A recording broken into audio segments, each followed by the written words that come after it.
wake up. The clock says 3:47 a.m. Your heart beats faster. There's a weight in your chest. Your mind is lit up without you having asked for it. The world around you is silent, but inside something hums on high alert, as if there were danger where there is nothing.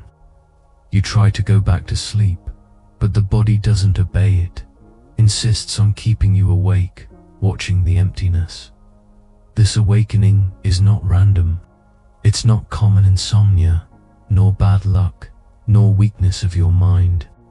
It's the moment when three forces inside you, hormones, nerves, and the energy field, converge at a critical point, exposing everything that piled up during the day: locked breaths, swallowed conflicts, inherited fears you never asked to carry.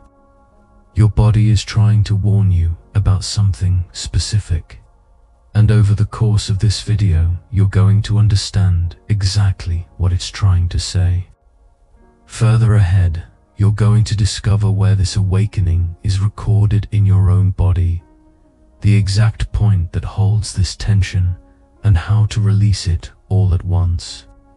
Linda was 54 years old when she realized she no longer remembered the last time she had slept through an entire night. She was a retired nurse, living alone in a quiet house on the outskirts of Seattle, but the early hours had become a territory of involuntary vigilance, always between 3:30 and 4 a.m. She woke up with her body on guard, heart racing, as if something were about to happen, but nothing ever did. The awakening came with a tightness in the solar plexus, right below the ribs, as if something heavy were pressing from the inside. Her jaw would lock, teeth clenched without her noticing, and there was a strange sensation of internal falling, as if her stomach was slowly dropping while her mind sped in circles. She would lie there in the dark, trying to understand why her body insisted on doing this every night, for no apparent reason, with no real threat. Linda tried melatonin. It worked for the first few weeks, then the body stopped responding. She did sleep therapy, learned nighttime hygiene techniques, but the awakening remained punctual. Like a biological clock, she didn't know how to switch off. She tried progressive muscle relaxation exercises before bed. They helped for a few hours, but at 3:47 a.m., her body went back into alert mode, as if ignoring everything she consciously did, until one night, awake again at the same time. Linda placed her hand over her solar plexus, where the tightness was strongest, and noticed something she had never realized before. The body wasn't just reacting, it was trying to say something specific. There was a message being sent every night, at that exact time, and she had never stopped to truly listen. But before you understand what Linda discovered in that touch, you need to know what is happening in your own body when it wakes you up like this. Without permission, always at the same point in the night. Between 3 o'clock and 4 a.m., three systems in your body reach a critical point of vulnerability. The hormonal axis drops, cortisol at its lowest valley before rising, blood sugar swinging without conscious control, body temperature falling to its minimum. The nervous system alternates between deep rest and defensive micro-awakenings, checking for threats that may no longer exist outside, but still pulse inside. And the energy field opens up. The early hours are the moment when the outer world goes silent, and everything you didn't process during the day finally emerges, asking for resolution. In Hermetic and Taoist traditions, this time has always been recognized as the territory of the liver, not only as the organ that detoxifies the blood, but as an emotional processor that releases swallowed anger, accumulated frustrations, old resentments you carried quietly for years. When the liver works alone, without interference from the waking mind, it tries to release what stayed stuck. Waking up at this time is the body saying, "I'm still carrying something you haven't seen, haven't named, haven't released." Polyvagal theory, developed by Stephen Porges, shows that the nervous system doesn't switch off at night, it just changes function. During the day, the prefrontal cortex keeps executive control over emotional responses, suppressing fight or flight reactions that would be inappropriate in the social environment.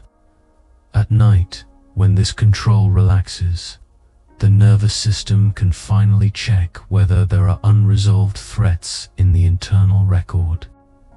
Bessel van der Kolk has shown that the body keeps a living archive of chronic tensions, even when conscious memory doesn't access these events. The fascia records contractions, the solar plexus registers conflicts, the jaw holds back unspoken words. The 3:47 a.m. awakening is not a malfunction, it's the body's attempt to complete emotional cycles that were interrupted during the day. That breath you held during a tense conversation. The conflict you swallowed to keep the peace. The fright that never fully discharged because you needed to look strong. The body tries to complete these arcs at night, but if the charge is too big, it wakes you up as a way of asking for help. Now that you understand what is happening when the body wakes you up like this, you're ready to learn how to answer this call in a way that the nervous system finally understands it no longer needs to activate this nightly alarm. The body wakes up because it learned at some point in your history that nighttime vigilance is necessary for survival.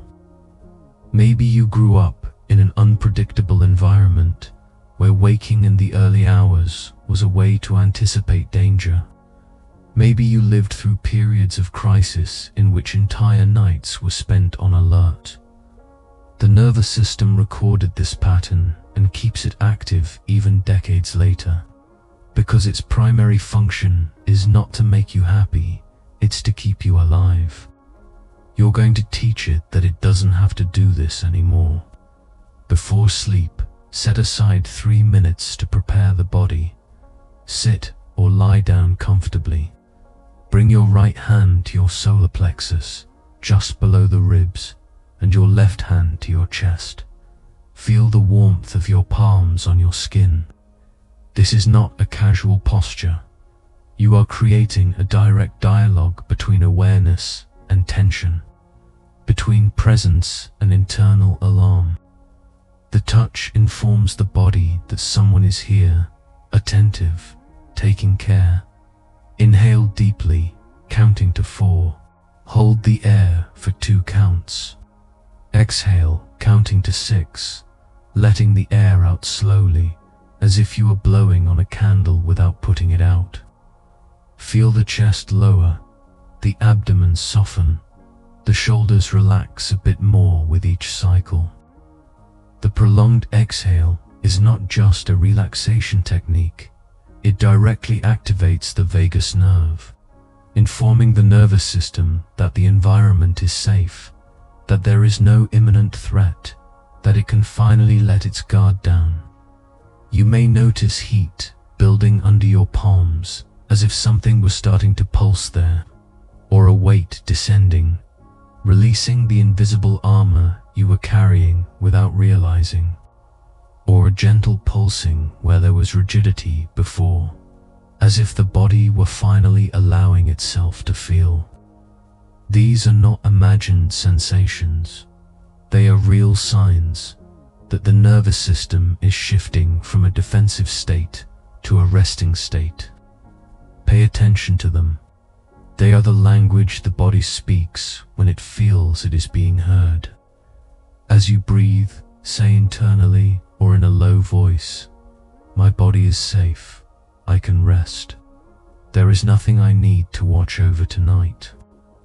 This statement is not an empty positive affirmation. It is direct information to the nervous system, communicating that you, as conscious presence, are taking over the vigilance. The body can finally release what is not its job to carry. Repeat this 3 times, once per breathing cycle, feeling the weight of the words descend together with the exhale. If you feel more tension in the jaw, clenched teeth, tongue pressed against the roof of the mouth, add a gentle touch at the base of the ear, where the jaw connects to the skull while you breathe. Press lightly with your index and middle fingers, making small circles. If the strongest tightness is in the chest, extend the exhale to 8 counts, emptying the lungs completely before inhaling again. The body will show you where it needs more attention. You just need to be willing to listen. Before we continue, there's something you need to know about what happened when Linda repeated this ritual for 3 consecutive weeks. Right hand on the solar plexus, left hand on the chest, elongated breathing, internal statement. In the first days, nothing seemed to change. The 3:47 a.m. awakening was still punctual. Body on alert, tightness in the same place. But in the second week, something different began to emerge. The solar plexus, the region where the tightness was strongest upon waking, started to soften even before going to bed. For the first time in years, it became possible to sleep without anticipatory fear, without the certainty that the body would betray her again in the early hours. In the days following this shift, the awakening still happened at the same time, but with a crucial difference. The body no longer went into panic. The heart didn't race. The jaw didn't lock. There was just a gentle awakening, almost curious, as if the organism were checking, do I still need to do this? And then, with the prolonged breathing and the internal phrase, I see you, it went back to rest. After 2 weeks, the awakenings became spaced 4 nights in a row without waking, then 5. After a month, 6 hours of uninterrupted sleep for the first time in 8 years. What Linda felt in her solar plexus softening is what you are beginning to notice now as you listen to this. The body recognizing that someone is present, that it no longer has to do the work of watching and carrying everything alone. This is the real transformation, not suppression of the symptom, but resolution of the cause. If you wake up at 3:47 a.m., don't force sleep. That only increases nervous system activation, creating more tension where you're trying to create rest. Instead, do the following. Feel where the tension is strongest in this moment: chest, solar plexus, jaw, stomach, throat. Place your hand over that point. Breathe deeply, focusing on prolonging the exhale. The long exhale is the key. It triggers the parasympathetic nervous system, responsible for rest and recovery, communicating to the body that there is no real danger, only the memory of danger. Repeat mentally, gently, I see you, I am here. Don't force anything. Don't try to control. Just observe. The nervous system doesn't respond to aggressive commands. It responds to presence, to recognition, to being witnessed. You are telling the body, I know you are trying to protect me. I see that, and I'm going to take care of this now.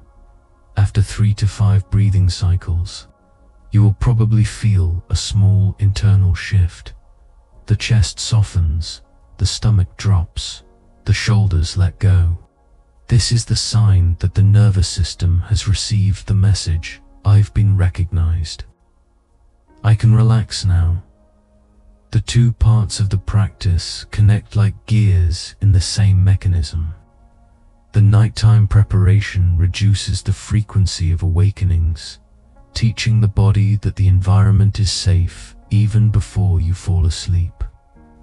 The response to the awakening, when it happens, teaches the body that it is heard, that you are present, that it doesn't need to escalate the alarm to get your attention. Together, these layers gently reprogram the vigilance pattern that was installed years, perhaps decades ago.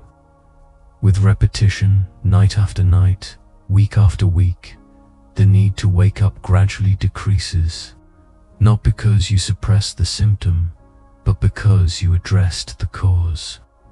The body learns that you listen to it, that you respond, that you are present. And when a system feels it is seen, it no longer needs to activate extreme signals to survive. The early hours cease to be a battlefield and become once again a sacred territory of deep regeneration. You notice now that your breath descends deeper, reaching the abdomen without effort. The chest, which before was armed like a shield, has softened. The solar plexus, which carried invisible weight, has released something you didn't even know you were holding. This is the sign that something has shifted in the axis, not only in the mind, but in the somatic record where the body files patterns of defense and rest. The transformation has happened where it needed to happen, in the deep layers of the nervous system. Whenever you need to access this state again during the day, in moments of tension, or before sleeping, do the following. Place your hand on the solar plexus for 30 seconds. Lengthen the exhale for 3 breathing cycles, counting to 6 as the air leaves. Repeat internally, I am here. This gesture signal anchors the new pattern in the body, creating a neurological shortcut you can activate in any context, discreetly, without anyone around you noticing. It's your portable tool for internal reorganization. When you feel the awakening returning in the next nights, and it can return, because old patterns take time to be fully reprogrammed, do exactly this. Locate where the tension is strongest. Touch that point with the palm of your hand. Breathe, prolonging the exhale. Say internally, I see you. The body will remember. It will recognize this language as a signal that someone is present, attentive, taking care, and, gradually, the need to trigger the nighttime alarm will dissolve. What you've just sealed in the body is not just a technique, it is the language the nervous system understands. A somatic idiom that crosses the barrier between consciousness and involuntary reflex, allowing you to finally have a voice in the territory where before there was only automatic reaction.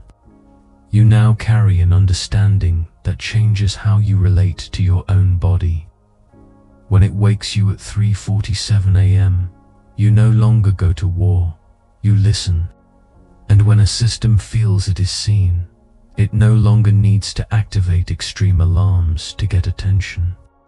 What was a battlefield becomes a space for dialogue. What seemed like punishment reveals itself as invitation. The early hours cease to be an enemy and become once again a sacred territory where regeneration happens without forced vigilance. What you experienced here is only the beginning. The nighttime awakening is one of the many languages the body uses to show what has been accumulated. There are other layers, other times, other tensions, other somatic knots asking to be released. There are breathing patterns that reveal ancestral fears, muscular contractions that carry unspoken words, pains that are coded messages from the nervous system trying to guide you back to your axis. This video opened a door. On the other side, there is a vast territory waiting to be explored. The Persian poet Rumi wrote, "The wound is the place where the light enters." The awakening is not a failure, it is an opening. It is the body creating a crack in the shield of ordinary consciousness so that something deeper can emerge, be seen, be integrated. Every symptom is a portal, every tension a threshold. The body doesn't punish you, it calls you back home. The body is a temple where the divine reveals itself through symptoms. Each awakening is an invitation to return to your axis, to your center, to what is sacred in you. God speaks through the fascia that contracts, through the solar plexus that screams, through the breath that gets stuck. Listening to the body is a form of prayer, not with words, but with presence. If this video touched something in you, leave your like. This helps more people find this understanding when they're awake in the early hours, alone, not knowing what to do. Subscribe to the channel and turn on notifications so you don't miss the next videos, where we're going to explore other somatic languages the body uses to guide you. Share it with someone you know needs to hear this. Maybe someone who also wakes up between 3 o'clock and 4 a.m. and still doesn't understand why. If you'd like to support the production of more content like this, consider becoming a member of the channel. Your contribution helps reach more people and deepen these explorations even further. In the comments write, "I no longer fight against waking in the early hours. I recognize the message this seals." In the collective field, the intention of presence you've just activated. And there is another important video appearing on the screen now. Click and continue your journey of somatic understanding. So I ask you, how many other messages from your body are you interpreting as failures, when in fact they are calls to something that still needs to be heard?